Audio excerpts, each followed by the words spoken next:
Oui, Joseph. Joseph venait en 11e position. Et le thème de ce soir, c'est quoi?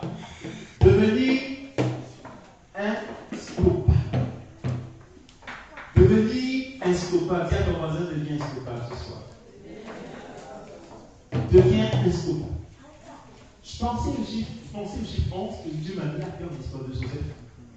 Et effectivement, quand je parcourais l'histoire de Joseph, j'ai commencé à lire Genèse chapitre 37 en montant et je soulignais, et je me rendais compte que Joseph, effectivement, était un homme instoppable. Il était un homme instoppable. Alléluia. Il a une vie particulière. Il a été désiré, attendu. Parce qu'en fait, la mère de Joseph était stérile. Jacob a soupiré après un enfant de cette femme. Et c'est lorsque la femme avait déjà 10, lorsque sa épouse avait déjà 10 enfants, que Joseph est né. 10 enfants, ça fait environ combien d'années? Si on met les cartes, c'est le ventre de 2 ans. Ça fait environ combien d'années d'attente? Hein? Ouais, les parents de Joseph ont fait comment? Jacob a attendu. Joseph est comme un des fils de la vieillesse. Et c'est pourquoi quand Joseph vient, son père s'attache à lui. Et après, Dieu donne un second fils, Benjamin. Et quand Joseph commence à se réjouir, la mère décède. Ça fait que c'est cette femme qu'il a tant aimée qu'il n'a plus qu'à avoir 2 enfants.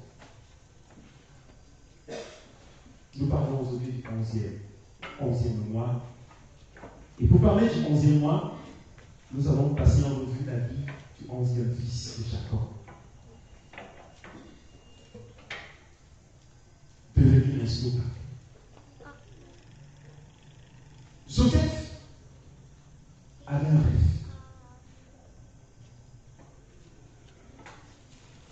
Son rêve, c'était quoi? Devenir grand. Son rêve, c'était de régner. Et quand il a développé ce rêve, il y a 4 choses qui se sont levées pour s'opposer ou alors pour stopper l'accomplissement de son rêve. Dis à ton voisin 4 choses ont essayé de stopper Joseph. Et ces 4 mêmes choses essaieront de te stopper toi. Joseph est dans l'Ancien Testament une figure du Christ. C'est pourquoi on va prendre très au sérieux la vie de Joseph. Vrai ou vrai? On connaît l'histoire de Jésus, non? On sait que les gens de la maison de Jésus n'ont pas aimé Jésus, non? Ok. On sait aussi que les frères de Joseph ne l'ont pas aimé. On sait qu'on a vendu Joseph. On sait que Judas aussi a vendu. On sait qu'à la fin de l'histoire, Joseph a été élevé. Et c'est Joseph finalement qui régnait.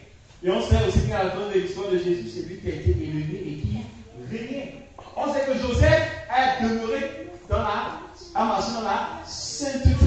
Et on sait aussi que Jésus a marché dans la sainteté. Joseph est une figure du Christ dans l'Ancien Testament. C'est pourquoi on va prendre très au sérieux ce qui est arrivé à Joseph. Maintenant, parlons des choses qui ont stoppé, ou alors qui ont essayé de stopper Joseph, et qui vont aujourd'hui aussi essayer de stopper. La première chose, c'est quoi? Qu'est-ce qui a essayé de stopper Joseph? La première chose, c'est quoi? J'ai évoqué ça déjà. C'était sa famille. La première chose qui a essayé de stopper Joseph, c'était quoi? Sa famille. Dis à ton voisin la famille. C'est la première chose qui a essayé de stopper Joseph. Et quand je lisais, tellement j'ai souligné qu'à un moment je me suis fatigué. Quand je parle dans Genèse chapitre 34, Genèse chapitre 37 pour moi, je vois de toute façon. Genèse 37, vous y êtes? Lisons le verset 4. Ses frères virent que leur père l'aimait plus que tous, et ils le prirent en haine et ne pouvaient plus lui parler avec amitié. On dit qu'ils ont fait comment? Ils ont haï le frère. Qu'est-ce que lui avait fait en ce moment? Rien. C'est son père qu'il aime et ce frère le déteste. Verset 5. Joseph eut un songe et il le raconta à ses frères qui le haïssent, encore davantage. C'est pour eux de vendre se multiplier. Verset 8. Après, on dit ses frères lui disent: est-ce que tu régneras sur nous? Est-ce que tu nous gouverneras? Et ils le haïrent encore davantage à cause des songes et à cause de ses paroles. Vous allez maintenant au verset 11. Ses frères eurent de l'envie contre lui. Verset 18. Et ils le virent de loin, et avant qu'il fût près d'eux, ils complotaient de le faire mourir. Verset 20. Maintenant, tuons-le et jetons-le dans une citerne. Nous dirons qu'une bête féroce l'a dévoré et nous verrons ce que deviendront son songe. Et après, au verset 25, quand ils sont jetés, Joseph, le frère, dans la fosse, après avoir récupéré la nourriture qu'ils venaient leur donner, qu'est-ce qu'ils font? Verset 25. Ils s'assient ensuite pour oignit David au milieu de ses frères. Quel est le lieu où Samuel a oigné David? Vous avez déjà lu ça, n'est-ce pas? 1 Samuel, chapitre 16, verset 13. Qui a trouvé le texte? C'est ce que la Bible dit, n'est-ce pas? On dit Samuel oignit David au milieu de ses frères. Mais en fait, est-ce que David a été au milieu de ses frères?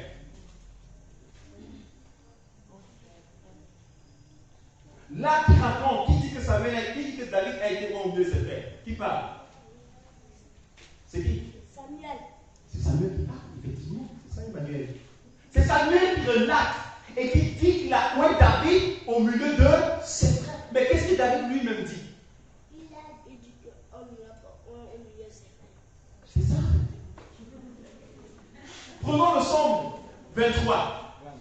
Psaume 23, verset 5. Que dit David lui-même au sujet de l'onction qu'il a reçue? Il dit: tu dresses devant moi quoi? En face de mer, tu oindris ma tête et ma coupe. Où est-ce que Dieu a oint David? En face de ses frères, de ses adversaires. Ses frères le considéraient comme un rival, comme un ennemi. Et c'est pourquoi David a passé tout son temps à fuir et en trousse.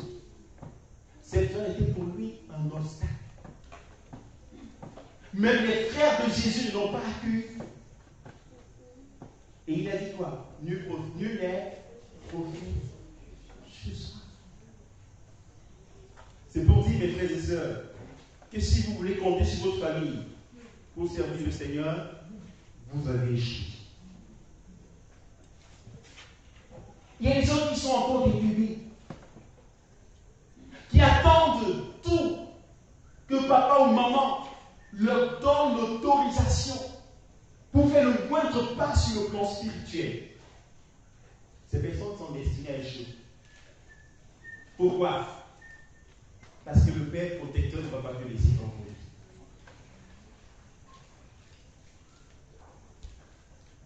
Le premier obstacle de David, la première chose qui a essayé de retenir Joseph, c'était quoi? Sa famille. Tu dois prier ce soir que ta famille ne soit pas un obstacle pour toi. Le salut est individuel.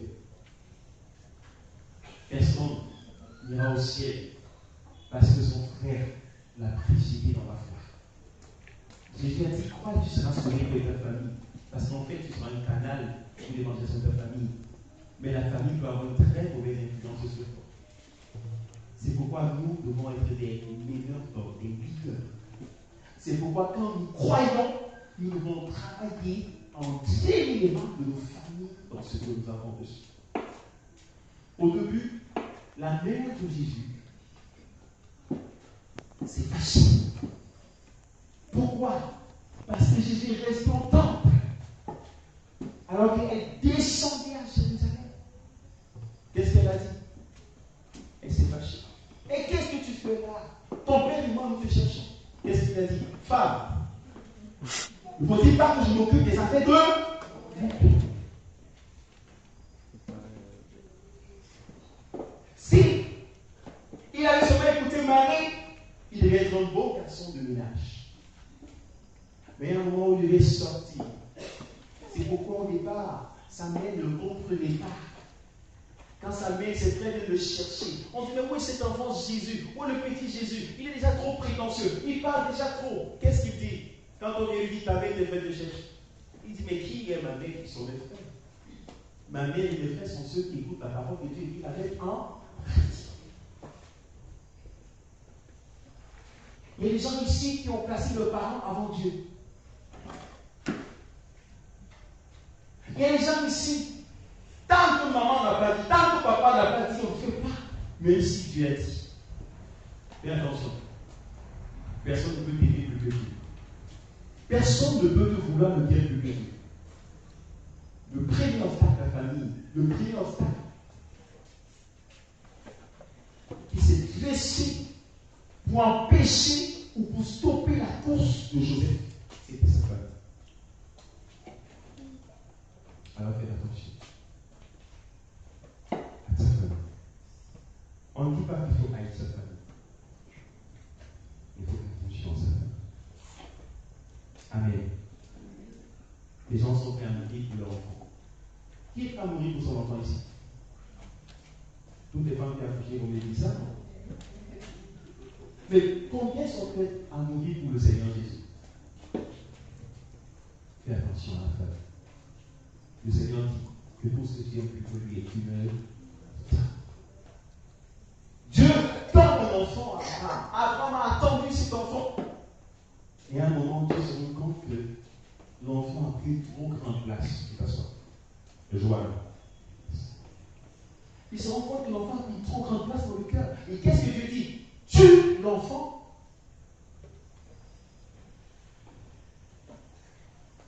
Alléluia. C'est bizarre, n'est-ce pas? Encore la femme. Dieu veut faire quoi? Il veut détacher Isaac de qui? De Abraham.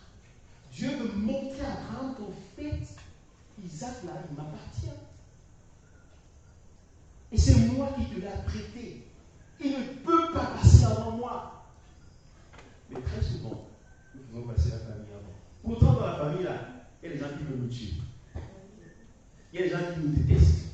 Il y a des gens qui ne veulent même pas que nous marions. Vrai ou vrai? Parfois, les enfants du même ventre.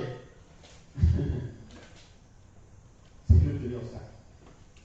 Le deuxième obstacle qui s'est dressé contre l'avancée, le progrès de Joseph, c'était quoi? La femme de Potiphar. Dis à ton voisin, la femme de Potiphar. Dans Genèse chapitre 39, on nous parle de la femme de Potiphar. Une femme qui s'est levée avec âme à partir du verset 7 à 15 contre le serviteur de Dieu Joseph. Et qui a tout mis en jeu pour le sauver. Qu'est-ce qu'elle voulait faire? Qu'est-ce qu'elle voulait faire la femme de Potiphar? Mais vous connaissez l'histoire, elle voulait faire quoi? Ah, vraiment, on lui donne cadeau. Et le gars a fait comment? Il a fait. Il a fait attention à la femme de Potiphar. Il y a juste une relation qui est complètement parti évangéliste à l'IL.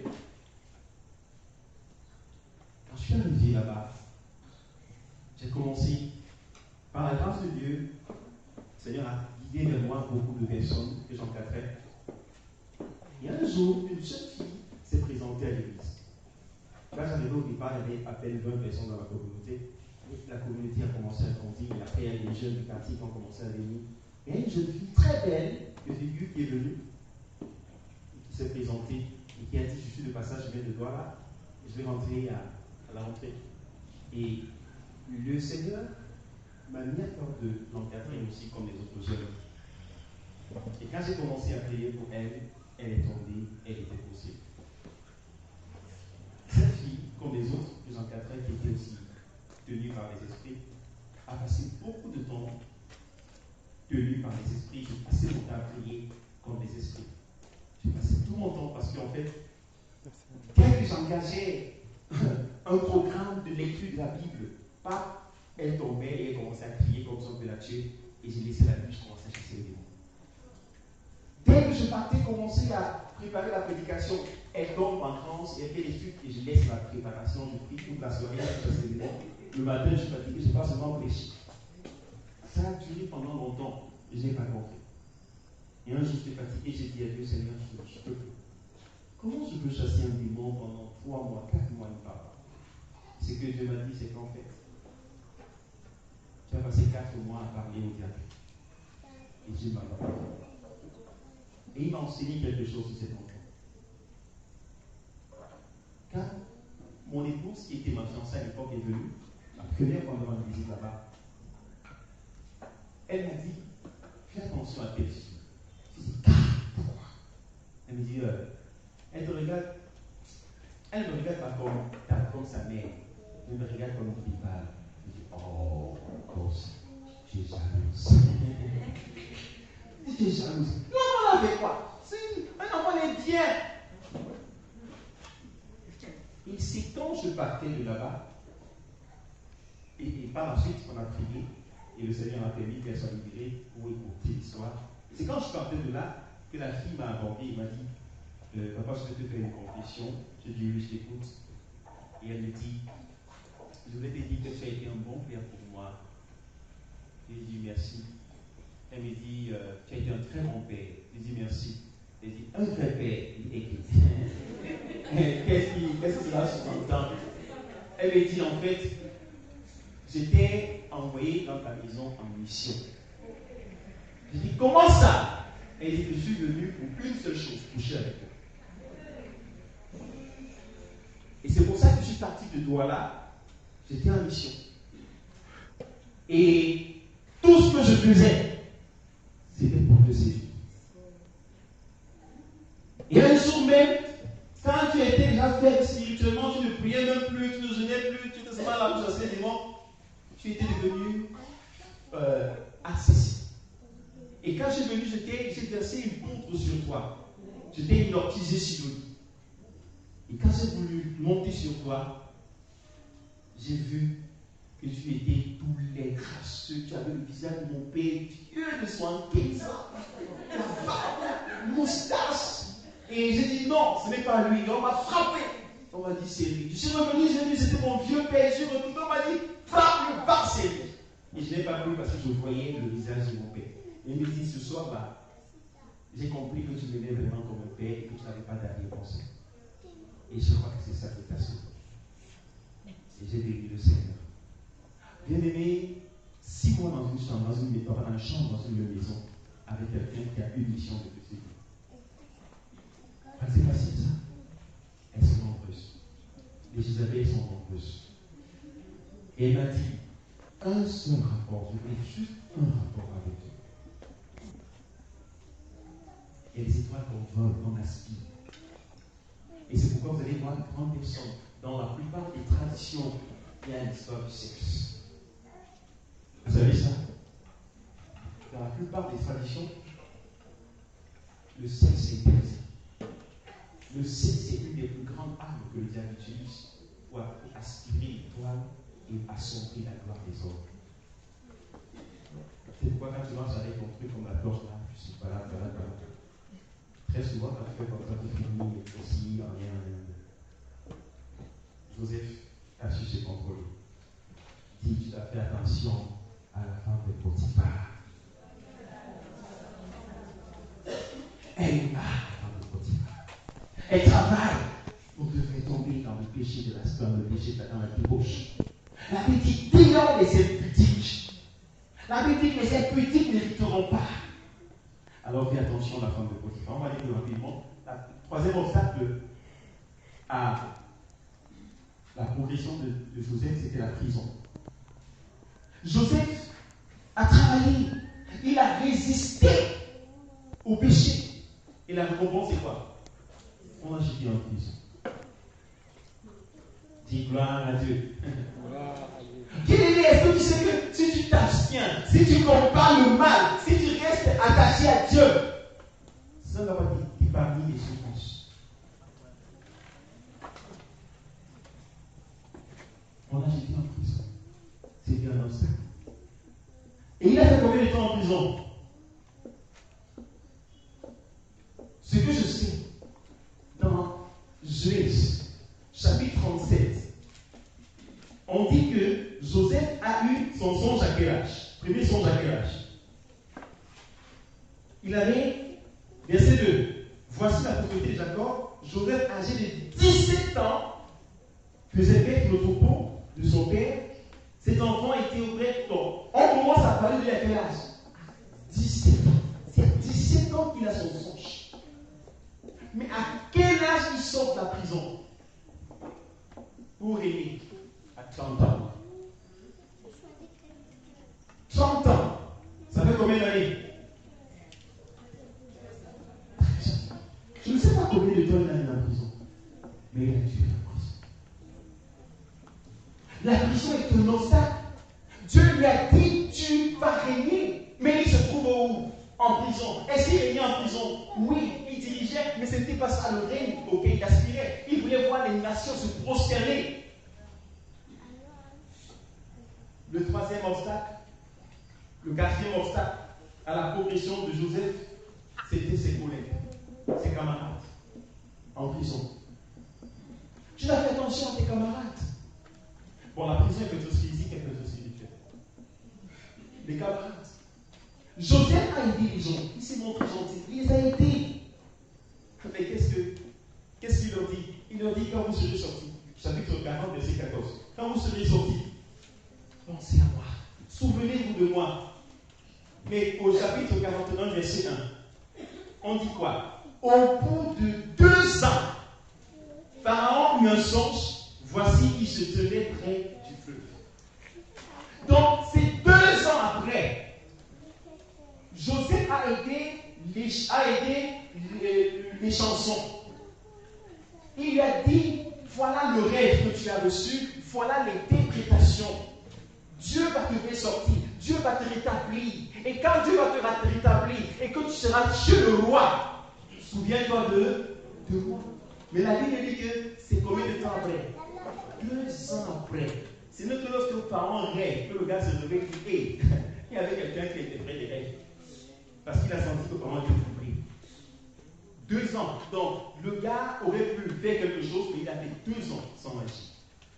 Et pendant les 2 autres années, Joseph est resté en prison. Vous voyez le nombre d'obstacles qu'il a rencontré sur son chemin? L'appel de Dieu sur sa vie était grand. Était grand. Premier obstacle, sa famille qui s'oppose à lui, qui le déteste. Ensuite, qui décide de le tuer, qui le jette dans une citerne, qui le vend comme un esclave. Après sa famille, Dieu le sort. Il parvient à s'établir dans la maison de Potiphar. Il est aimé, accepté par Potiphar.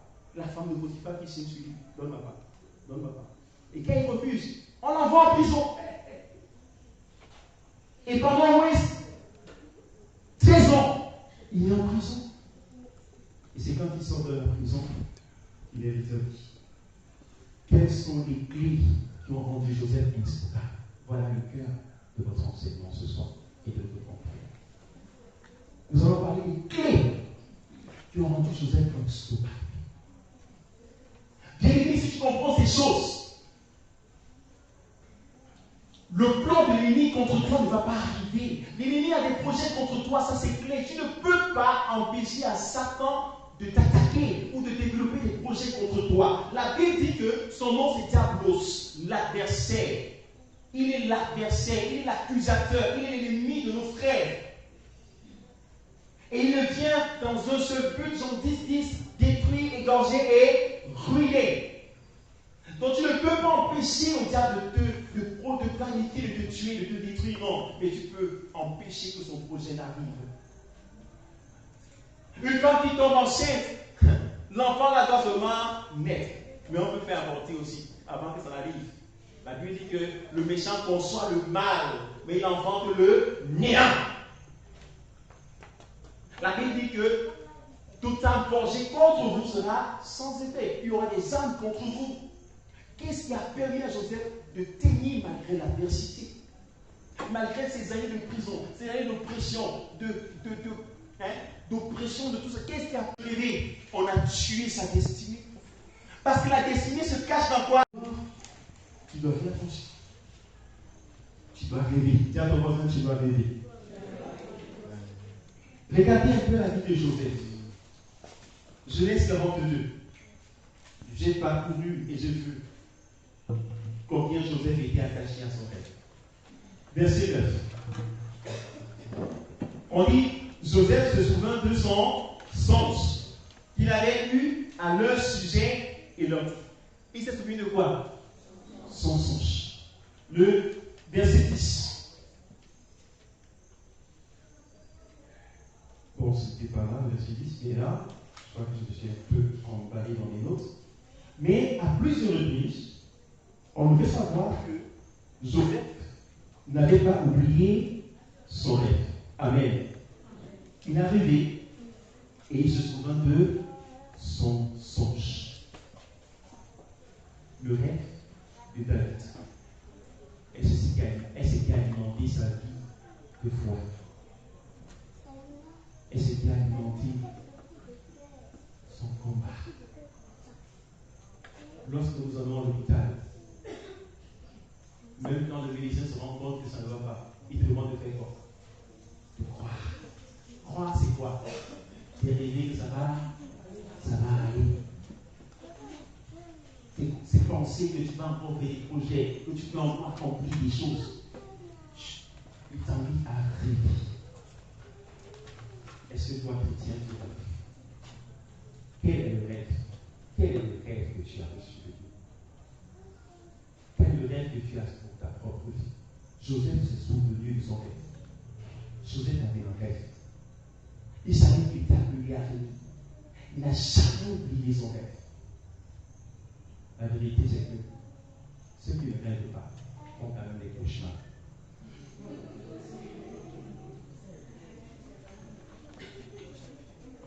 Donc si tu refuses de rêver, ça n'empêchera pas que Satan vienne te visiter de temps en temps et te fait rêver à sa manière.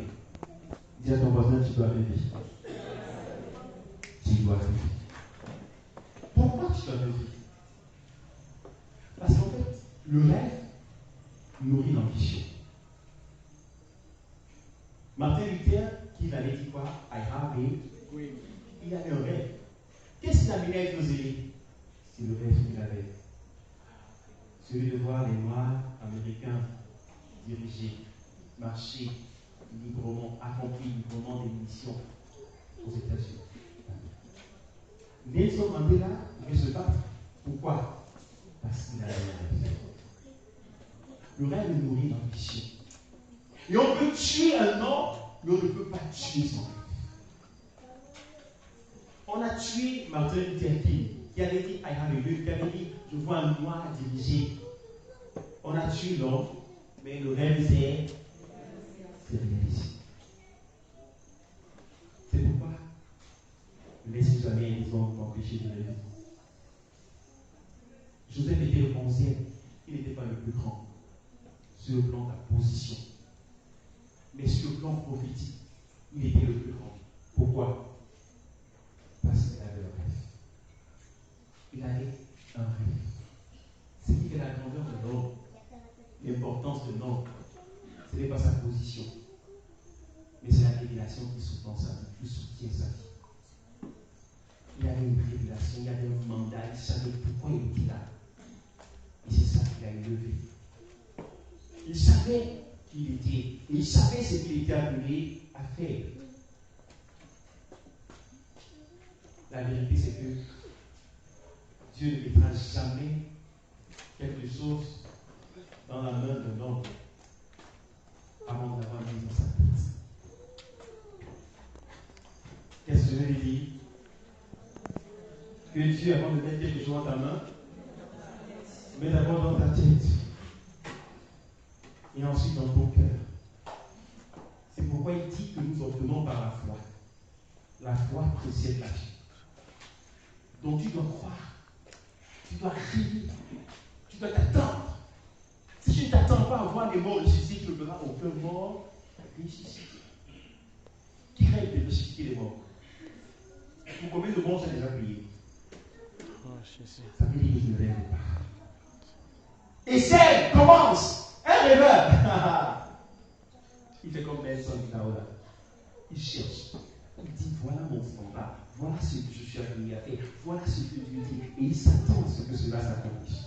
La première chose, c'est que tu dois rêver. Bien-aimé, prie maintenant et demande à Dieu d'activer ta vie de rêve. Il y a des gens qui ne rêvent plus. Ce n'est pas normal. Dieu dit que les jeunes ont des quoi? Ont des songes, et les liens ont des visions. Dieu a établi, il a prévu qu'on pense. Il a prévu que pendant la nuit, alimenter nos rêves. Jacob, il s'est couché sur la pierre d'éther. La Bible dit que le ciel s'est ouvert et vous voyez comme des anges qui montaient, qui descendaient pour nous communiquer la volonté, la pensée de Dieu. Dieu parle pendant les rêves. Il parle pendant que nous dormons. Ceux qui se confient des ténèbres renouvellent leur force. Alors, on va se lever et le premier point de prière, c'est que tu vas dire à Dieu, Seigneur, parle-moi dans mes rêves. Active ma vie de rêve. Montre-moi le jour comme de nuit ce à quoi tu m'as appelé. Pierre avait des limites. Pour Pierre, il n'était pas question qu'il marche avec les païens. Il n'était pas question qu'il entre chez les païens. Mais la Bible dit dans Actes chapitre 9, chapitre 10, que pendant que Pierre était en train de prier, il avait faim. Alors il était là, il le vit dans l'esprit, il a une vision. Et la vision l'a permis d'accomplir la mission. S'il n'avait pas reçu la vision sur laquelle tout ce que Dieu a fait et pu, il ne serait jamais allé rendre ministère chez Corneille. Tu as besoin des visions, tu as besoin des songes. La Bible dit que c'est par ces moyens aussi que le Seigneur visite. Il y a des gens qui rêvent de rien, qui rêvent souvent comment les poursuivre. Dis à Dieu, Seigneur, je te supplie, active ce soir ma vie de rêve. Dis, Seigneur, tu dis que tu parles tantôt d'un moyen comme de l'autre.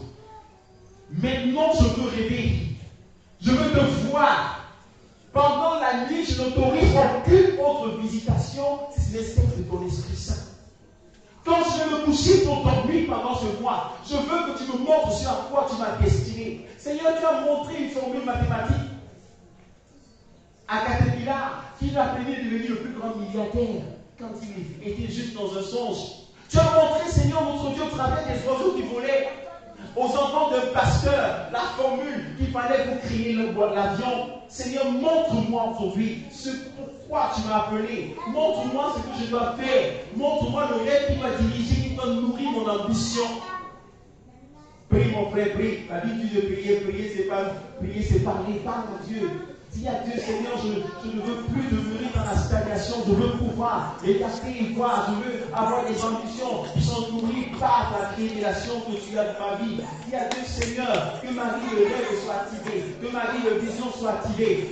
Dis à Dieu, Seigneur, fais tomber les écailles de mes yeux. Paul a dit, Seigneur, montre-moi comment ce que tu veux que je fasse. Et Dieu lui a dit, je t'enverrai quelqu'un. Quand Ananias allait prier, les écailles sont tombées les yeux de Paul. Dis à Dieu, fais tomber les yeux, que fais tomber les écailles de mes yeux que je vois. Déchire les voiles de mes oreilles et que j'entende. Je veux être guidé par ta parole. Je veux être guidé par la vision que tu m'as donnée. Je veux faire l'œuvre que tu m'as appelé à faire. Je sais que mon bonheur, c'est là où tu es. C'est que tu as compris ce pourquoi tu m'as fait. Et c'est là que je deviens sauvable. Prie encore, prie et dis à Dieu, Seigneur, active ma vie de rêve ce soir au nom de Jésus.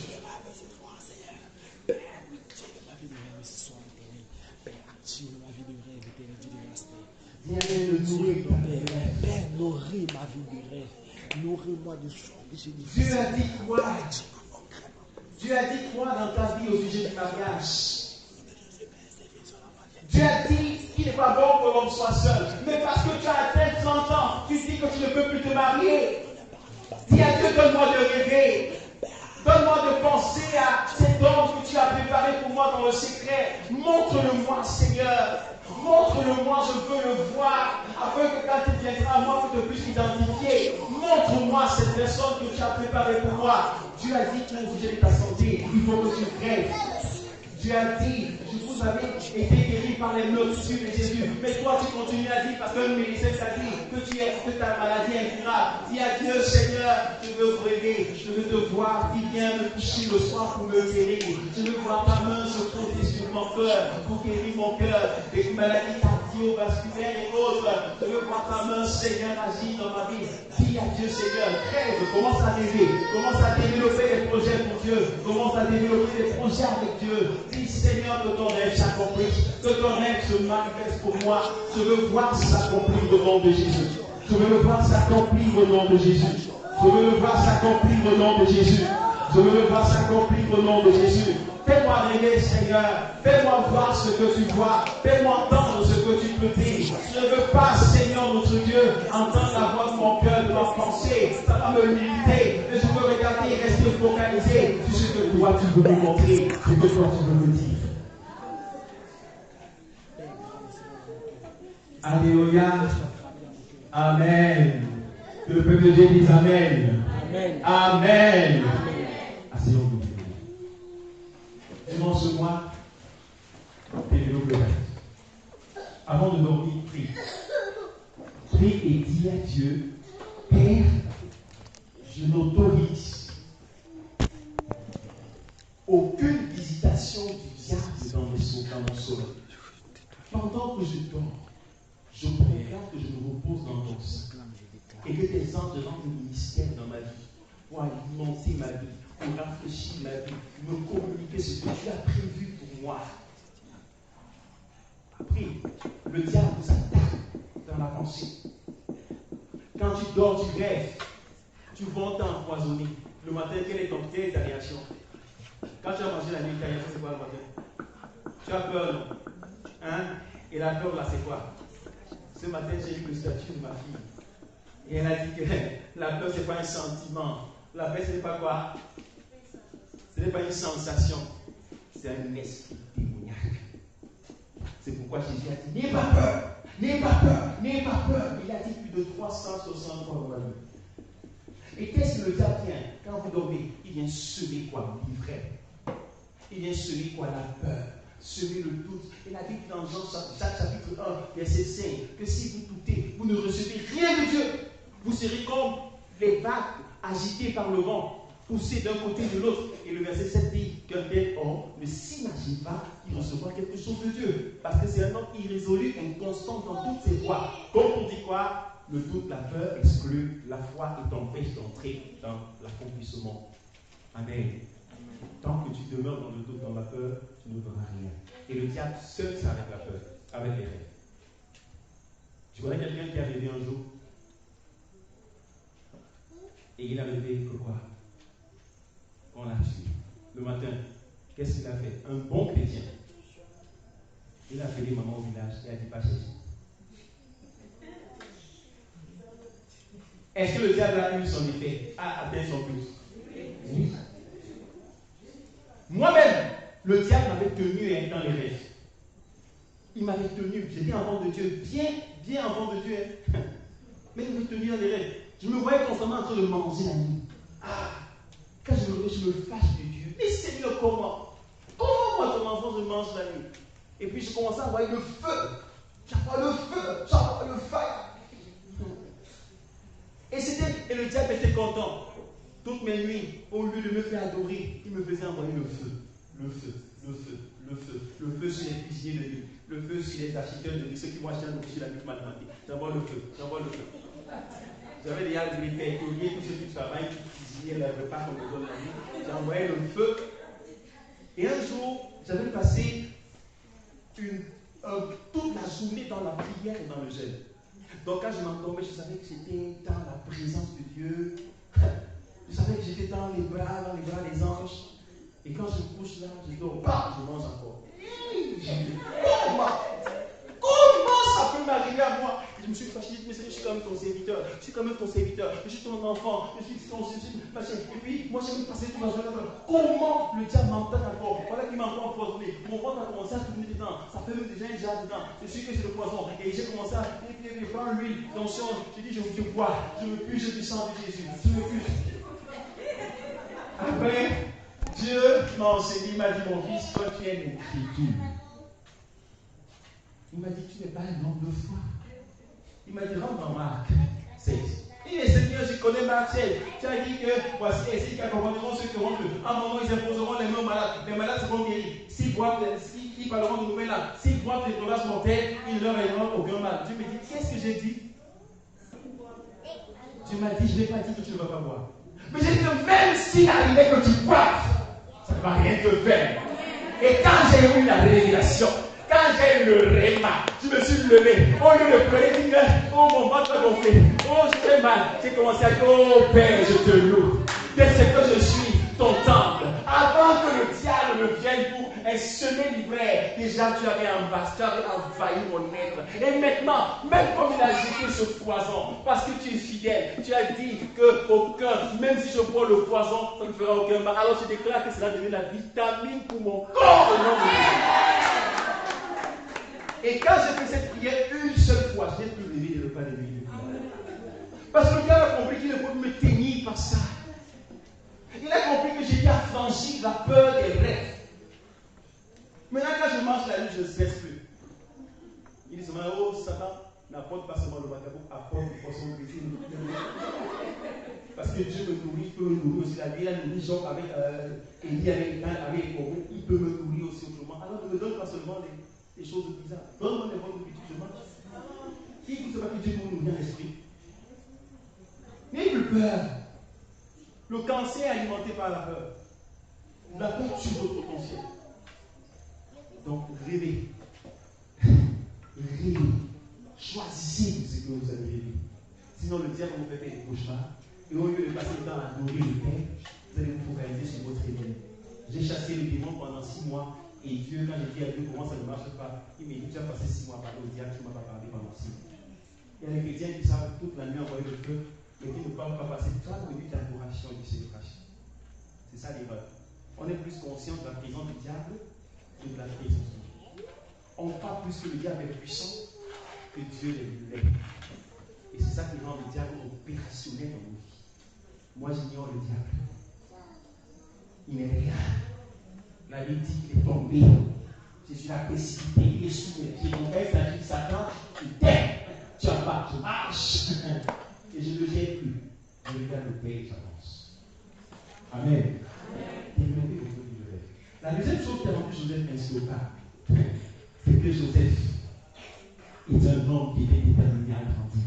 Il y a ton voisin Joseph, grandissez. Tu dois grandir. Si tu ne veux pas qu'on t'arrête, tu dois grandir. Joseph était quelqu'un qui grandissait. Il grandissait. Chaque jour, il faisait des efforts. Il faisait des pas supplémentaires. Joseph grandissait. Qu'est-ce que Jésus dit? Même Jésus grandissait. Dans Luc chapitre 2, verset 52, la Bible dit que Jésus passait comment? En statut, en sagesse et en grâce. Il croissait dans les 3 dimensions. Mais nous là, nous sommes très souvent déséquilibrés. Nous voulons grandir seulement spirituellement. Tu dois grandir sur le plan. Sur tous les 3 plans, pour toutes les 3 dimensions. Sur le plan social, sur le plan intellectuel, mental, tu dois grandir. Ce n'est pas seulement sur le plan spirituel. Comme disait le pasteur Aimé, Un oiseau ne peut pas voler avec une aile. Pourquoi l'oiseau, qui a vu l'oiseau voler avec une seule aile? C'est possible? Il n'est pas encore vu. Tu dois t'appuyer pas seulement sur le spirituel, mais aussi sur le naturel. Pourquoi Joseph ne pouvait pas être sauvé? Parce que Joseph grandissait. Dis à ton voisin, Joseph grandissait. Et quand tu grandis, bien aimé, à un moment, tu prépares des pistes d'atterrissage pour la bénédiction. Regardez comment Joseph a grandi. Dans la maison de son père, il était quoi? Dis à ton voisin, un rêveur. Il était un rêveur. Tout ce qu'il savait faire, c'est quoi? J'ai rêvé. Je me suis vu. Oh, j'ai vu le soleil. Il a lune se prosterner. Après tout, oh, j'ai rêvé. Oh, j'ai rêvé. Dans la maison de son père, c'était un rêveur. En prison, il n'était plus un rêveur.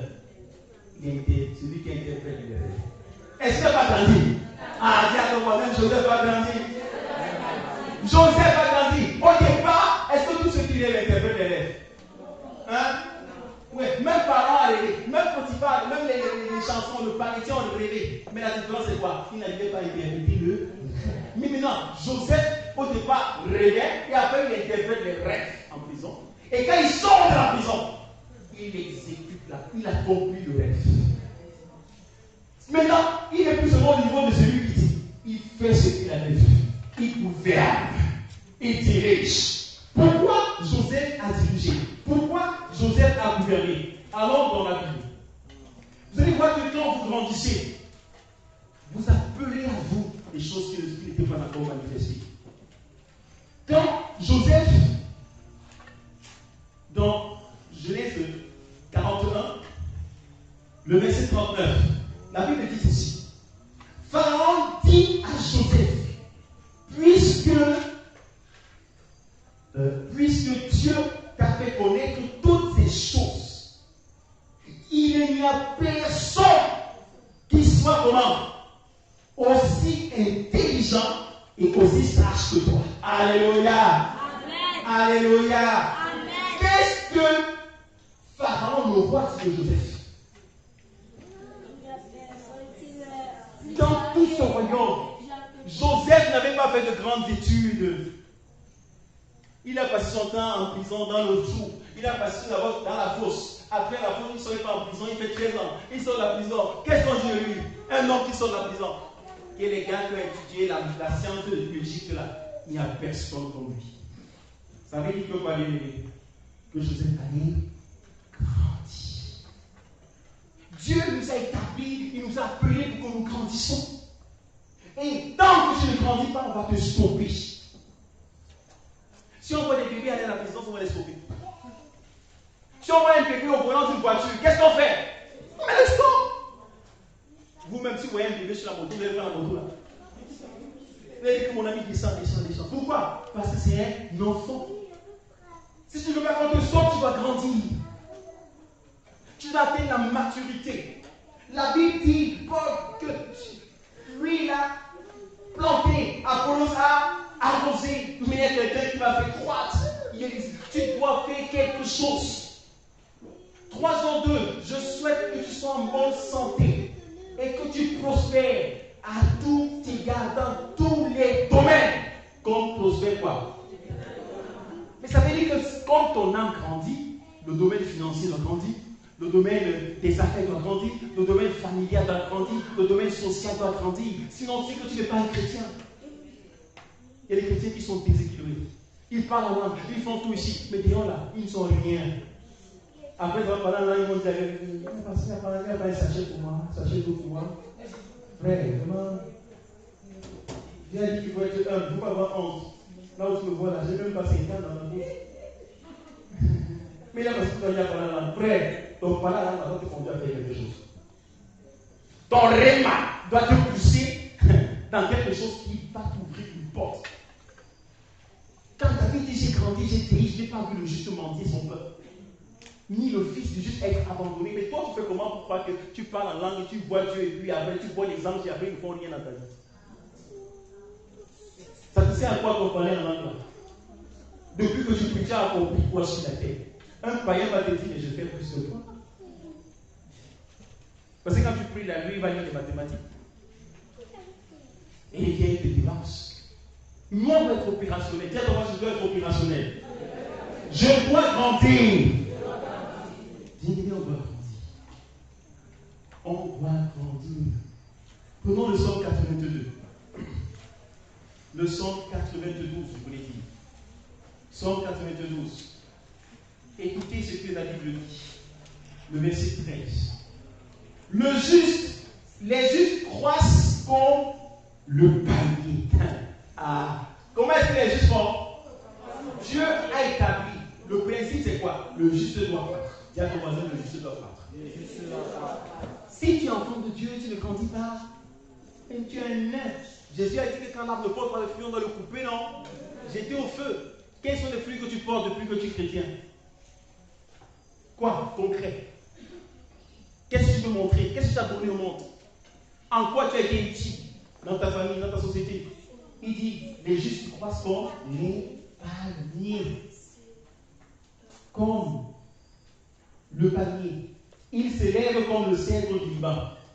Planté dans la maison de l'Éternel, il prospère dans les familles de notre vie. Dis à ton voisin, tu dois être planté comme dans la maison de l'Éternel. Tu dois prospérer. Et le verset 15, il porte encore des fruits dans la vieillesse. Alléluia. La particularité du palmier, c'est que les racines, on dit que le palmier est l'arbre le plus solide, le plus enraciné. Pourquoi? Parce que les racines vont 7 fois en profondeur.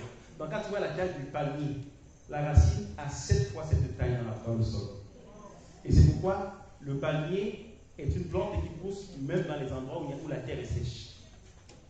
Pourquoi? Parce que les racines vont 7 fois en profondeur. Quel a vu le vent déraciner le palmier? Quel a vu le vent déraciner le palmier? Le vent peut casser le palmier, mais jamais arracher sa racine. Pourquoi? Parce que le palmier va en profondeur.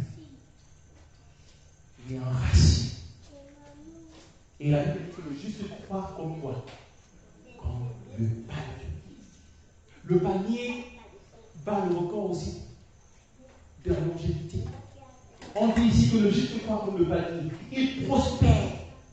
Si tu es juste, tu dois faire quoi? Tu dois travailler, tu dois grandir, tu dois prospérer, tu dois avancer. Et on dit aussi que quoi? Ils sont pleins. On dit qu'ils portent ensuite du fruit dans la vieillesse. Qui ici croit qu'il est vieux?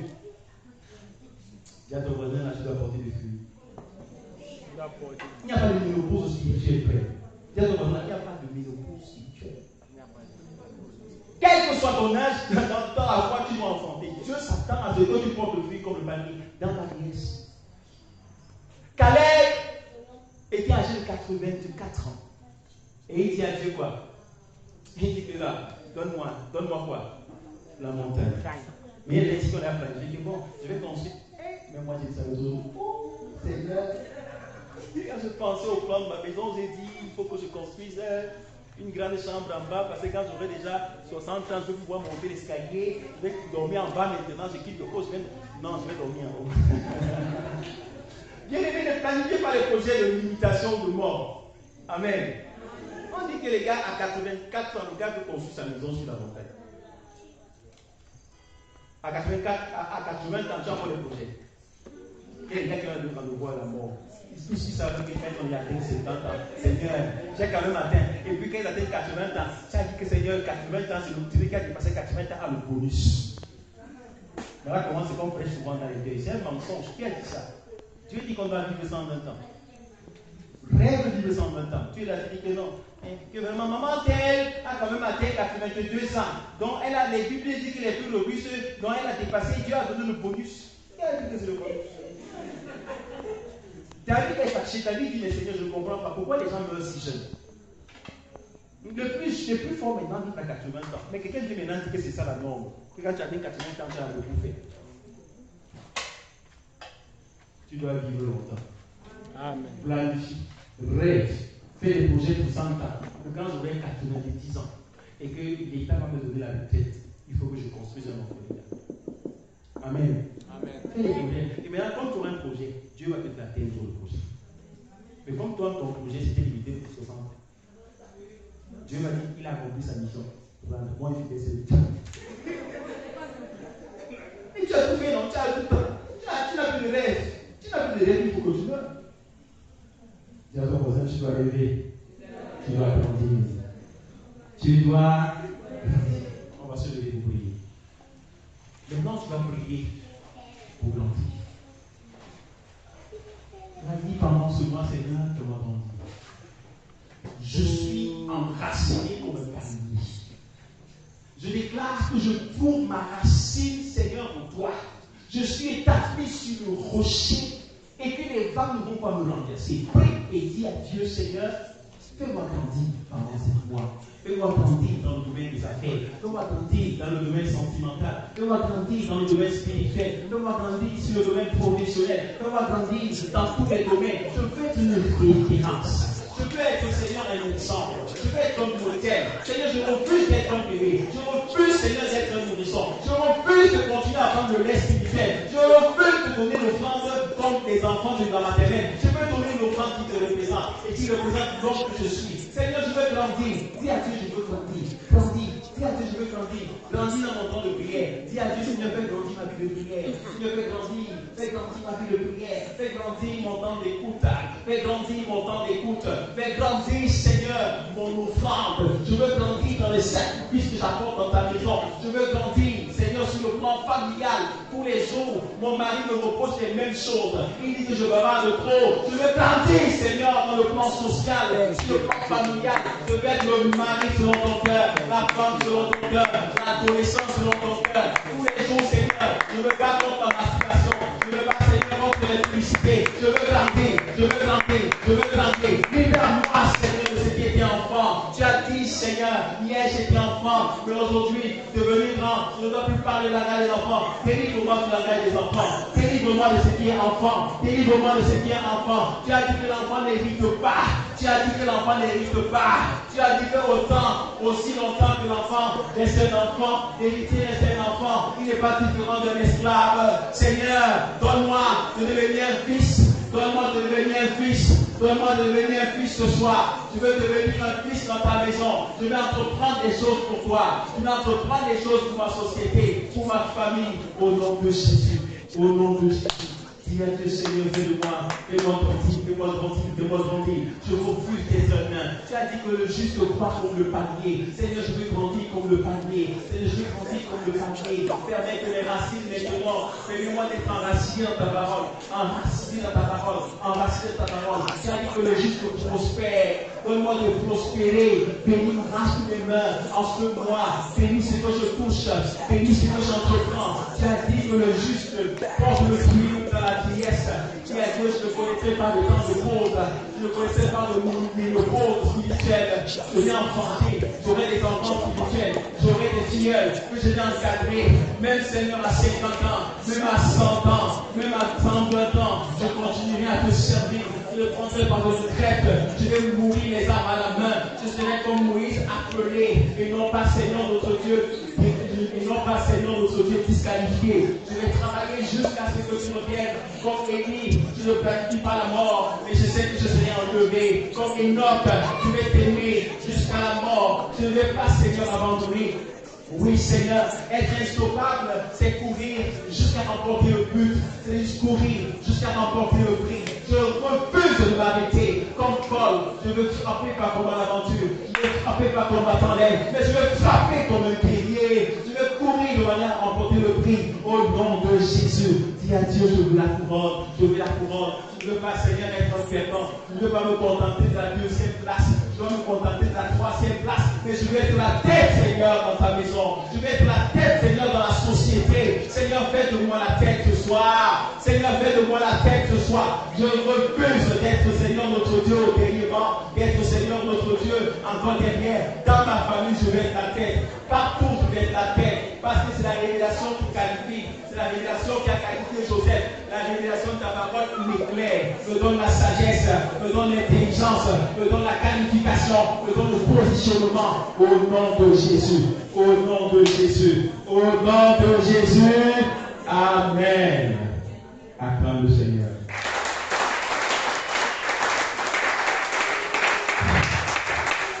On va voir pour dire quelque chose. La troisième chose, la troisième arme qui a rendu David, Joseph insauvable, c'est quoi? Quelle est la troisième arme qui a rendu David insauvable? Selon vous, c'était sa passion pour la sainteté. David aimait la sainteté. David aimait la sainteté. Et il voulait plaire à Dieu.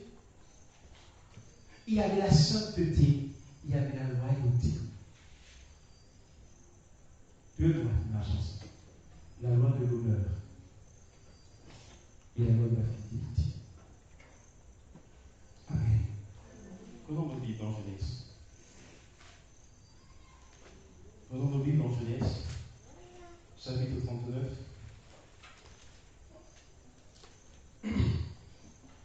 Bien-aimés, lisons. Le texte est un peu long. On va le lire à partir du verset 7. Après ces choses, et commençons d'abord au verset 6. Parce qu'il y a des gens ici qui sont déjà quand même bien. Il y a des gens ici à qui tu as déjà évité ce genre de problème. Donc, quand on te regarde là, parfois on voit les défauts, ça fait que tout le monde ne trouve même pas de toi. N'est-ce pas? Il y a seulement une personne qui t'aime jusqu'à. Les autres ils t'aiment même pas tout parce qu'on dit que commencer par nous. Et il y a des gens qui sont le coup de tout le monde. David était le coup de tout le monde. Joseph était le coup de tout le monde. Lisez le verset 6. On dit, oh, Joseph était beau de taille et beau de figure. Il y a Joseph H. Donc, le gars avait la taille qu'il fallait. Je ne sais pas quelle était la bonne taille. Je sais qu'il a la taille là. Il était beau de figure. Non, j'ai les filles pour mon frère. On dit que le gars avait tout plein.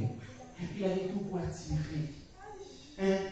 Et il y a qui ne font pas trop les mots parce qu'ils sont même pas complémentaires. Bon, mais heureusement, il y a quand même une déjà toujours plaisir. Il y a une personne qui va t'aider. Même si tu es le nôtre, comment tu seras le coup de quelqu'un?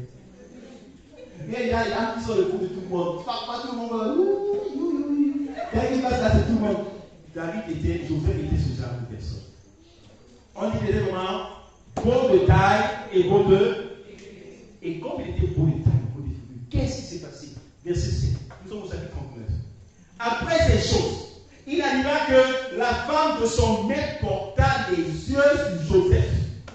Frère, quand tu es beau et ça là, on veut que tu manges la nourriture qui est interdite. La femme de son chef. La femme de mon patron. Elle est derrière la maison de moi. Eh oui, c'est le problème. Hein? Parce qu'à un moment là, il dit que quoi? Que si elle dit non. Hein? Et si elle dit oui? Tu dis non, elle va te flaguer, elle va dire que tu vas mentir. Tu dis oui, le patron va te tuer. Donc quand la femme du patron tombe, hey! Joseph, la Bible dit qu'elle tombe pas. Les yeux se portaient sur Joseph. Et elle dit, couche avec moi. Et on m'a dit, hé Seigneur. Mes frères, ils savaient pas ce qu'ils faisaient.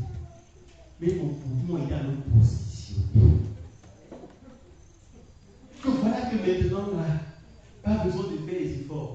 Je dors juste un peu comme le patron est trop occupé. Je l'aide un peu.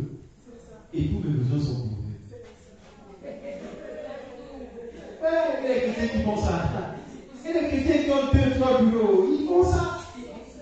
Il y a des femmes qui vont dehors pour avoir l'argent de taxes. Pour avoir l'argent de l'huile. Parce qu'on veut l'esprit l'huile. C'est différent. C'est différent. On dit qu'on est chrétien quand même. On dit que le gars, il dit, pas avec moi. On dit verset 8. Lisons verset 8 ensemble.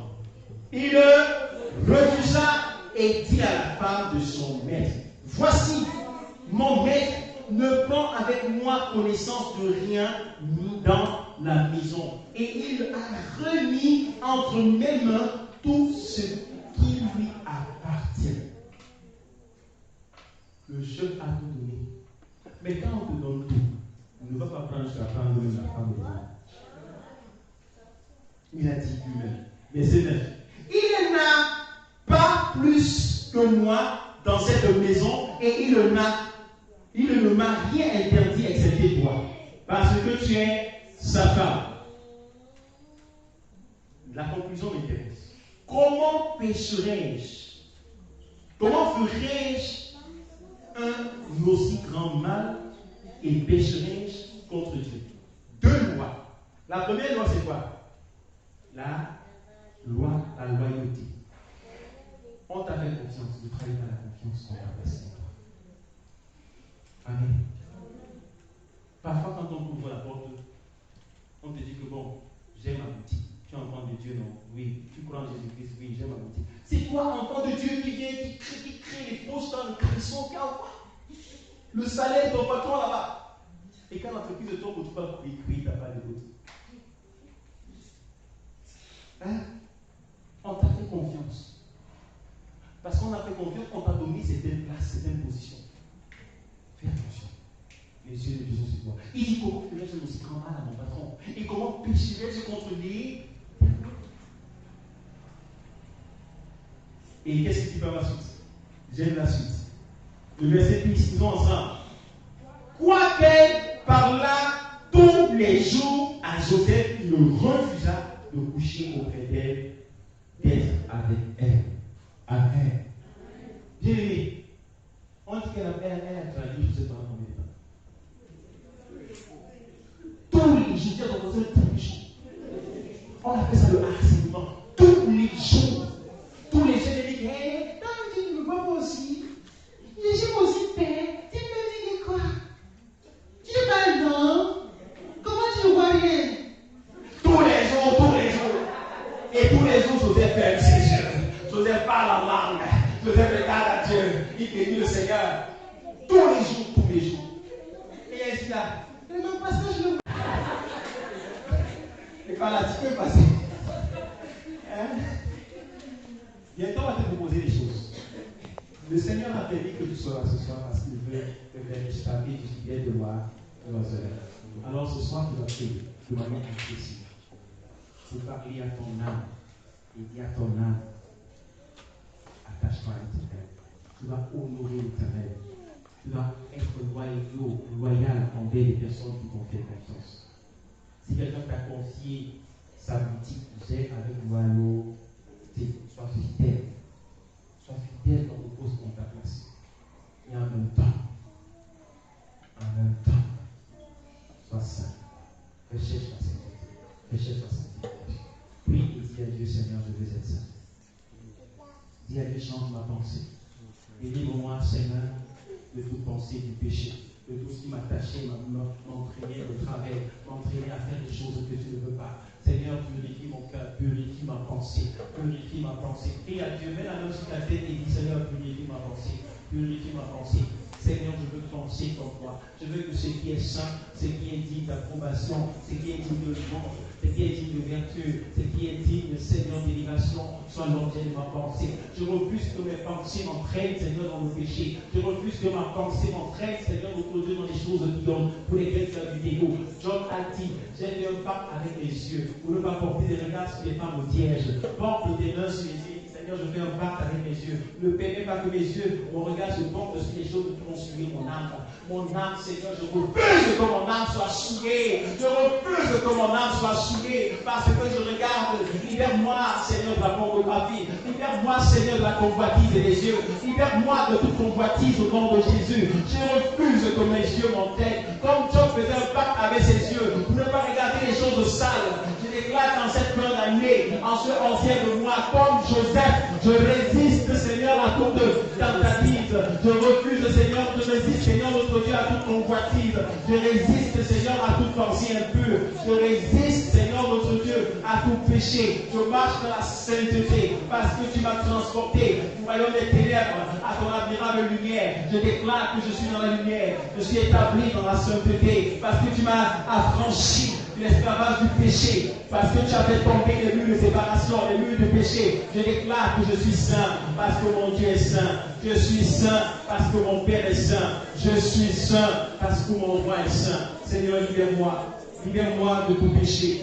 Libère-moi de tout péché. Libère-moi de tout péché. Libère-moi de tout péché. Libère-moi de tout péché. Libère-moi, Seigneur. Libère-moi, Seigneur. Je suis saint. Confesse maintenant que tu es saint. Déclare que tu es saint. Dis merci à Jésus parce qu'il t'a sanctifié. Par sa mort à la croix, il t'a rendu saint. Déclare maintenant que ce qui était souillé n'est plus qu'un partage. Déclare que le cœur de péché a été arraché. Maintenant, tu as un cœur de chair qui est sensible à la présence de Dieu, qui est sensible à la volonté de Dieu. Dis merci, Seigneur, parce que je suis un saint. Même s'il m'arrive le péché, cette fois le juste tombe, cette fois je me relève. Je ne demeure plus dans le péché.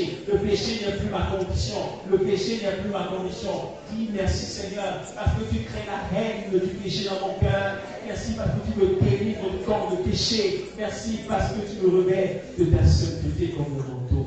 Merci, Seigneur, parce que je suis saint. Alléluia. Amen. Asseyons-nous. J'ai entendu les gens dire dans l'église par modestie, parce qu'ils voulaient être humbles. Je suis un pauvre petit pécheur. Qui dit souvent ça? Qui dit souvent ça? Faites attention à ce que vous voulez là. Faites attention à ce que vous voulez là. La Bible dit que celui qui pêche est judiciaire. 1 Jean 3. Quand le diable pêche, c'est le commencement. Si tu te vois comme un pauvre petit pécheur, ça veut dire que tu es vraiment comme un enfant du Dieu. Moi, je ne dis pas que je suis un pauvre pécheur. L'apôtre Paul, quand il écrit au chrétien de Corinthe, il dit dans la Bible et dans beaucoup de choses, il dit aux saints qui sont à Corinthe. Mais j'aime ce qu'il dit. Est-ce qu'on peut lire 1 Corinthiens? 1 Corinthiens, on est en train de finir. 1 Corinthiens, chapitre 1.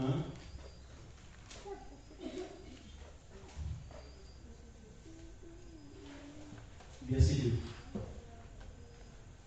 Donc, commençons les signes. Paul, appelé à être apôtre de Jésus-Christ par la volonté de Dieu, et le frère Sostène. Il écrit à qui? À l'église de Dieu qui est où? À Corinthe. À ceux qui ont été comment? Sanctifiés en Jésus-Christ. Et qui sont comment? Appelés comment? À être saints. Amen. On voit qu'il y a deux dimensions, au moins deux dimensions de la sainteté. Il dit à ceux qui ont été sanctifiés. Sanctifié, c'est quoi? Je vais vous fouetter. Vous les enfants, je vais vous fouetter. Emmanuel, vous êtes bien de lui. Il y a ceux qui ont été sanctifiés. Être sanctifié, c'est comment? Être déclaré ou rendu saint. Et il dit encore, et appelé à être saint. Ça veut dire qu'il y a une action qui est déjà accomplie. La sainteté de position. Au travers du sacrifice de Jésus, nous sommes saints. Regarde ton voisin, tu es saint. Donc, n'attendez pas comme les catholiques que je meurs pour me canoniser que je suis Saint Stéphane. Appelez-moi Saint Stéphane maintenant. Les gens dans l'église ne pas aimer la sainteté. N'attendez pas que je meurs pour dire que demain, Saint, non, dites-moi maintenant, Saint Stéphane. Là, je vais comprendre que je ne suis pas n'importe qui. Ouais, je suis Saint Stéphane. C'est ça qu'il le fait. Dieu, même quand il écrit, lisez constamment les introductions de Paul. Quand il écrit en Romains, il dit aux saints qui sont en Rome. Pourtant, il décrit leur péché. Mais ils avaient quand même des sous. Donc, il y a une première sanctification qui est la sanctification de position. Nous qui sommes régénérés, qui sommes enfants de Dieu, nous sommes sanctifiés. Pourquoi? Parce qu'il a pris sur lui nos péchés. Le châtiment qui donne la paix est tombé sur lui. Et la Bible dit dans Colossiens chapitre 2, Colossiens chapitre 2, verset 10 et suivant, qu'il a détruit les actes dont les ordonnances nous condamnaient, qui suissaient contre nous. Il les a détruits en mourant à la. Ça veut dire que la mort de Jésus à la croix nous a libérés du péché. Amen. Moi, je suis un saint. Là, je vais dire ça maintenant, là. Au moins, vous n'avez pas dit que je passe orgueilleux. Mais donc, vraiment, il est orgueilleux. Il ne pêche pas. Moi, je suis un pauvre petit pécheur. La vérité, c'est que quand tu te vois comme un pauvre petit pécheur, le péché devient l'état normal. Pour toi, c'est normal que tu pêches. Mais quand tu te vois comme un saint, le péché devient un accident. Quand tu pêches, non, ce n'est pas mon état normal. Donc moi, je ne suis pas un pécheur, mais je suis un saint à qui il arrive de pécher. On voit la différence.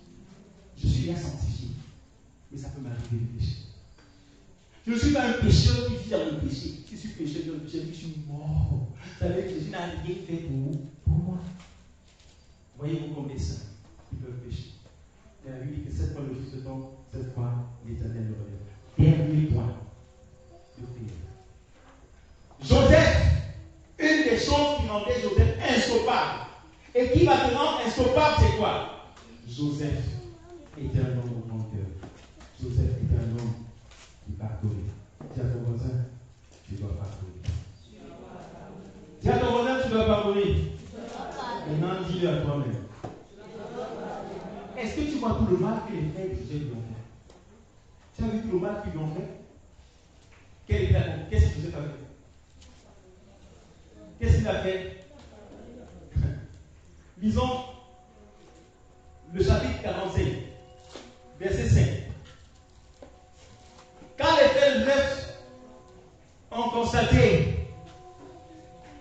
que c'était Joseph qu'ils avaient tué, planifié de tuer, regardez, ils ont été tellement méchants. Le gars va leur donner la nourriture. Eux, ils l'arrêtent. Et ils décident de le tuer. Après, de justesse, il échappe à la mort. On le jette dans une citerne. Pendant qu'il pleure, les gars sont en train de manger la nourriture que lui apporte.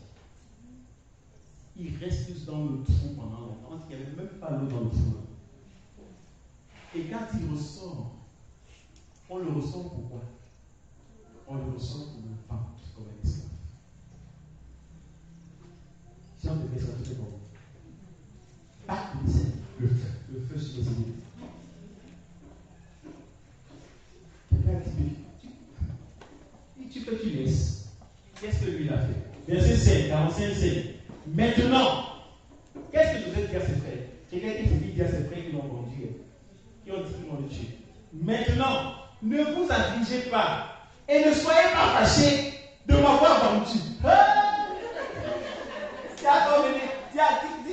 Dis que merci Seigneur parce qu'ils m'ont vendu. Hein? Quel est le mal qu'on t'a fait? On t'a vraiment blessé. Quel est le mal là? On a fait mal à quelqu'un ici un jour. Hein? Pense à la chose qui te fait le plus mal. Et dis, Seigneur, merci. Merci parce qu'il a Jésus. C'est ce que Joseph a fait, non? Il dit quoi? Ne soyez pas fâchés, les gars. Hey, ne soyez pas fâchés. Merci parce que vous m'avez vendu. Il dit, ne soyez pas parce que vous m'avez vendu. Vous m'avez vendu pour être conduit ici. Il dit quoi par la suite? C'est pour vous sauver la vie que Dieu m'a envoyée devant vous. Comme vous dites quoi? Dieu a changé le malheur en bien. Laissez Dieu travailler pour vous. Vos ennemis vont travailler pour vous, les gars. Laissez vos ennemis travailler pour vous. Laissez les ponts. Faites les trous. Ils vont faire les trous. Dieu va se coucher lui-même, faire le marché sur lui pour traverser le trou. Il dit, mais ne vous fâchez pas. La suite maintenant, le verset 7, on va lire. Verset 7, il dit, Dieu m'a envoyé devant vous pour vous faire subsister dans le pays et pour vous faire vivre par une grande délivrance. Voilà, il dit quoi à ceux qui l'ont vendu? Dieu m'a envoyé pour vous venir. Donc ce n'est pas vous qui m'avez fait venir en Égypte. Mais Dieu s'est servi de vous pour envoyer en Égypte. Judas n'a pas tué Jésus. Judas n'a rien fait à Jésus. Mais il a permis à Dieu d'accomplir son plan. Laissez vos ennemis travailler pour vous. Ne soyez pas trop focalisés sur l'œuvre de Satan. Parce que Dieu change le malheur en bonheur. Il dit qu'il fait concourir toutes choses pour le bien de ceux qu'il aime. Toutes choses concourent au bien de ceux qu'il aime et qui sont appelés selon son dessein. Romains chapitre 8. Rassurez-vous d'une seule chose, que vous aimez le Seigneur. Tant que vous aimez le Seigneur, même si ça semble être mauvais, bénissez le Seigneur parce qu'il y a une gloire qui est cachée derrière le prison. Il y a une porte qui se cache derrière la prison. Amen. Oui, il y a une porte. Et il dit quoi, verset 8? Ce n'est donc pas vous qui m'avez envoyé ici, mais c'est Dieu. Il m'a établi père de Pharaon, maître de toute sa maison et gouverneur de tout le pays d'Égypte. Alléluia. Voilà ce que Dieu est capable de faire. Le verset 15 dit quoi? Qu'après ça, qu'est-ce qu'il a fait? Il embrassa aussi ses frères, tous ses frères. Il pleure. Après quoi, ses frères s'entretint avec lui. Il embrasse ceux qui l'ont grandi et qui ont décidé de tuer. Chapitre 50. Les grands n'ont pas cru que Joseph leur avait pardonné. Ils disent maintenant, quand le père de Joseph meurt, les gars disent, on est fini. Comme papa est mort, Joseph n'a pas se fâcher. Alors on lui dit, ils ont planifié encore quoi? Un mensonge. Les gars là sont, même après tout ça, ils vont bien mentir. Alors on lui dit que papa a dit que vraiment, après lui, il ne faut pas qu'il nous soit méchant, il faut qu'il nous pardonne. Ils sont allés voir Joseph. Ils disent au verset, donc on va aller là-dessus. On dit, quand les frères de Joseph, verset 15, quand les frères de Joseph virent que le père était mort, il dit, si Joseph nous prenait en haine et nous rendait tout le mal que nous lui avons fait. Après, ils disent quoi? Et il le fit dire à Joseph, ton père a donné, c'est vrai, il n'a pas dit, son père n'avait pas dit, parce que le père savait que Joseph avait pardonné. Mais ils vont mentir en disant, ton père a donné cet ordre avant de mourir. Vous parlerez ainsi à Joseph. Oh, pardonne le crime de tes frères et leurs péchés, car ils t'ont fait du mal. Pardonne maintenant le péché de tes serviteurs. Donc maintenant, ils reconnaissent qu'ils sont des serviteurs de Joseph. Des serviteurs de ton père. Joseph pleura en entendant ces paroles. Ses frères vinrent eux-mêmes se prosterner devant lui. Et ils me dirent, nous sommes quoi? Qu'est-ce que tu avais toujours refusé? On ne sera jamais des serviteurs. Tu lui dis quoi? Que nous sommes des serviteurs? Jamais. Mais ici, les gars, ils se couchaient. Nous serons des serviteurs. Joseph leur dit, soyez sans crainte, car suis-je à la place de Dieu? Comme on dit quoi? C'est celle qui venge. Dis à ton voisin de te venger. C'est Dieu qui venge. Dieu a dit à moi la vengeance, à moi la rétribution. Il dit, je ne suis pas à la place de Dieu pour manger. Vous aviez médité de me faire du mal, Dieu l'a changé en bien, pour accomplir ce qui arrive aujourd'hui, pour sauver la vie. Les gens peuvent manger, tu es en retard. Quand le gars est en train de boire cette vie, il dit, gars, je vais faire comme il sent dans son cœur ce que j'ai senti le coup. Au lieu d'être le gars boit son vin, toi tu es saut dans ton cœur. Il ça. Il boit son vin, il joue sa vie. C'est pas qu'il va mourir dans les serrants. Libérez les gens dans vos cœurs, c'est pour votre bien. Et le mal qu'ils vous ont fait, Dieu va le changer en bien. Et quand vous aurez l'occasion de parler à quelqu'un qui vous a fait souffrir, bénissez-le. Jésus a dit bénissez vos ennemis. Et ne maudissez pas. David, Joseph savait qu'il n'avait pas le temps à perdre en se focalisant sur ce qui est en arrière. Le psalmiste dit, Paul, je fais une seule chose. Faisant quoi? Vous focalisant sur ce qui est en avant, je cours. Laissez ce qui est derrière vous. Il y a des femmes qui sont ici. Leur mari les avait trompés depuis les années 1980.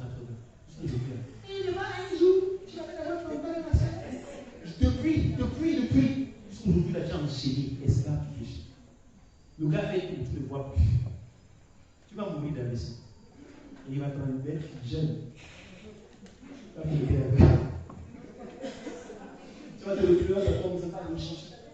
C'est pour dire quoi? Il faut oublier ce qu'il y en a. Regarde tout le mal qu'on t'a fait comme quelque chose qui est derrière toi. Et quelqu'un a dit quelque chose que j'ai aimé. Les Ivoiriens chantent souvent, ils disent, avion ne fait pas marche arrière, c'est parce qu'il n'y a pas de motoriseur. Quand tu suis toi-même chauffeur, tu roules dans ta voiture en regardant seulement le motoriseur. Tu vas avancer. Vous voulez, il faut se focaliser sur quoi? Sur tes deux.